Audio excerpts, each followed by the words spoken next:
मुरंबाच्या आजच्या 25 मार्चच्या एपिसोडमध्ये आपल्याला पाहायला मिळतं की इकडे माही ही अक्षयला म्हणत असते, मला खूप भीती वाटते, मला असं वाटतं की मी या माणसांना सोडून कुठेतरी लांब जाईल आणि म्हणून मी आपल्यामध्ये सुद्धा अंतर ठेवते, असं इकडे माही ही अक्षयला म्हणत असते।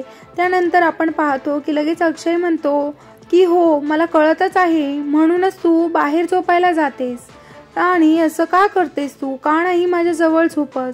तेवढ्यात आपण पाहतो की अक्षय असं म्हणतो, तेवढ्यात लगेच तिथे अक्षयची आई येते आणि म्हणते, काय ग रमा, कुठे गेली होतीस, कधीची मी तुला शोधत आहे आणि इथे काय करत आहेस, चल ना, माझं तुझ्याजवळ जरा काम आहे। त्याच्यानंतर लगेच इकडे अक्षय म्हणतो की आई ही तुझी सून, तिला जरा समजव, मला काही पण बोलते आणि मला बोलते की मी तुमची रमा नाहीये आणि आज मला हिने अक्षय या नावाने हाक मारली आई, असं म्हटल्यावर मात्र इकडे आईला धक्का लागतो आणि अक्षय इकडे आईला म्हणत असतो की मी पहिल्याची रमा नाहीये, असं काही बाई ही बडबडत आहे। हो मला आधी हिच्यावरती शंका होती, पण आता मला कळालेलं आहे आणि माझी खात्रीही पटली आहे की ही माझी रमा आहे, तरी पण ही अशीच बोलत आहे। त्यानंतर लगेच इकडे अक्षय हा वैतागलेला असतो आणि आईला हे सगळं सांगत असतो।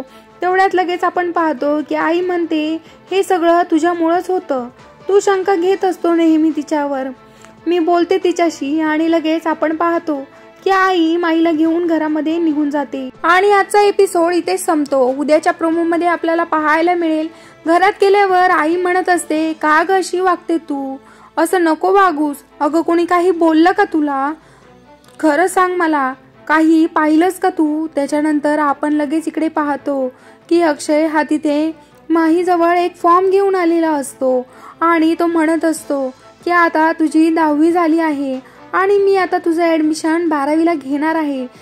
माहीचं मात्र अक्षयच्या बोलण्याकडे लक्ष नसतं आणि त्यानंतर इकडे लगेच अक्षय बोलताना दिसतो की मी तुझा 12वीचा अभ्यास घेणार आहे आणि मग त्यानंतर दुसरीकडे आपल्याला पाहायला मिळतं की पोलीस स्टेशन मध्ये पोलीस कॉन्स्टेबलला म्हणत असतो की मी आता हिच्यावर काहीतरी उपचार करतो, स्त्रियांच्या संस्था असतात ना, मी तिथे तिच्यावर उपचार करणार आहे, असं म्हणतच नील तिला गाडीमध्ये बसवतो आणि पोलिसांच्या गाडीमध्ये नील तिला तिकडनं घेऊन जात असतो।